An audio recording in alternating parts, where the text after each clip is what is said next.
যুদ্ধ শুরুর পর সবচেয়ে ভয়াবহ রাতগুলোর একটি পার করল ইরান।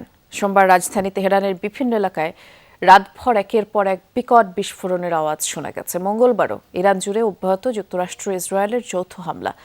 দাবি টার্গেট করা হয়েছে নতুন নতুন মিসাইল, ড্রোন লঞ্চার, বিভিন্ন সামরিক স্থাপনাকে।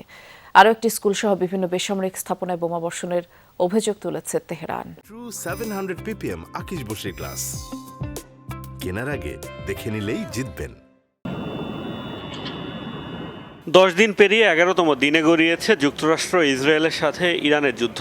সময়ের সাথে সাথে ইরান জুড়ে হামলার মাত্রা আরও বাড়িয়েই চলেছে যৌথ বাহিনী।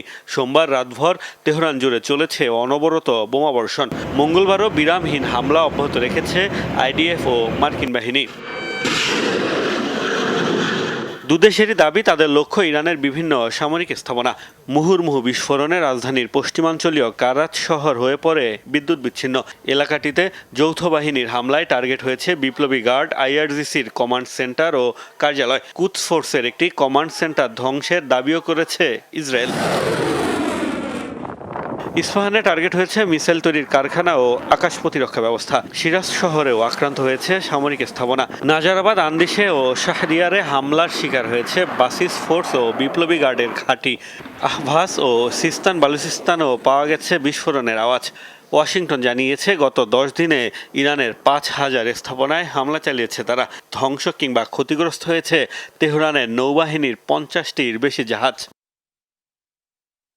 বেসামরিক স্থাপনাতেও নির্বিচার বোমাবর্ষণের অভিযোগ তুলেছে ইরান। দাবি, নতুন করে খোমেইন শহরে আরও একটি স্কুলে হয়েছে হামলা। ইস্পাহানে সরকারপন্থীদের সমাবেশ চলাকালীন কাছাকাছি এলাকায় বিমান হামলা চালানো হয়েছে।